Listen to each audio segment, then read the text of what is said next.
Back to news. Hyderabad real estate నిన్నటి దాకా ఒక లెక్క, ఇవాల్టి నుంచి ఇంకో లెక్క.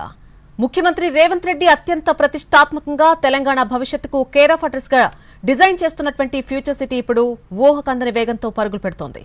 ఫ్యూచర్ సిటీ భవిష్యత్తుపై నిన్నటి దాకా కొన్ని వర్గాలు రేపిన అనుమానాలు, పొలిటికల్ విమర్శలు ఒక్క దెబ్బతో పటాపంచలైపోయాయి. తెలంగాణ ముఖ్యమంత్రి రేవంత్ రెడ్డి కలల ప్రాజెక్టు ఫ్యూచర్ సిటీ భూముల వేలంలో సరికొత్త చరిత్ర సృష్టించింది. తెలంగాణ హౌసింగ్ బోర్డు నిర్వహించిన భూముల ఈ వేలంలో కొంగొత్త రికార్డులు నమోదయ్యాయి.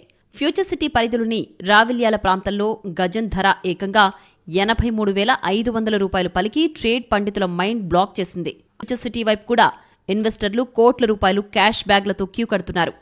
తెలంగాణలో కొత్త ప్రభుత్వం వచ్చిన తర్వాత హైదరాబాద్ గ్రోత్ ఎలా ఉండబోతోంది? రియల్ ఎస్టేట్ పడిపోతుందా, పెరుగుతుందా అన్న సస్పెన్స్ కు గురువారం నిర్వహించిన భూముల వేలం క్లియర్ కట్ సమాధానం ఇచ్చేసింది.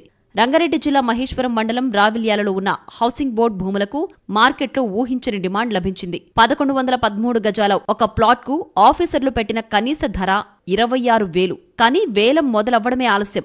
డెవలపర్లు పోటాపోటీగా బిడ్లు దాఖలు చేశారు. చివరికి ఆ ప్లాట్ గజానికి ఏకంగా 83,500 చొప్పున అమ్ముడుపోయింది.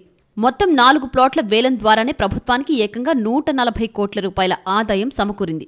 ఫ్యూచర్ సిటీ ఇంకా పూర్తి స్థాయిలో నిర్మాణంలోకి రాకముందే ఈ రేంజ్ ధరలు పలకడం రియల్ రంగంలో ఒక విప్లవాత్మక శుభసూచకంగా నిపుణులు అభివర్ణిస్తున్నారు.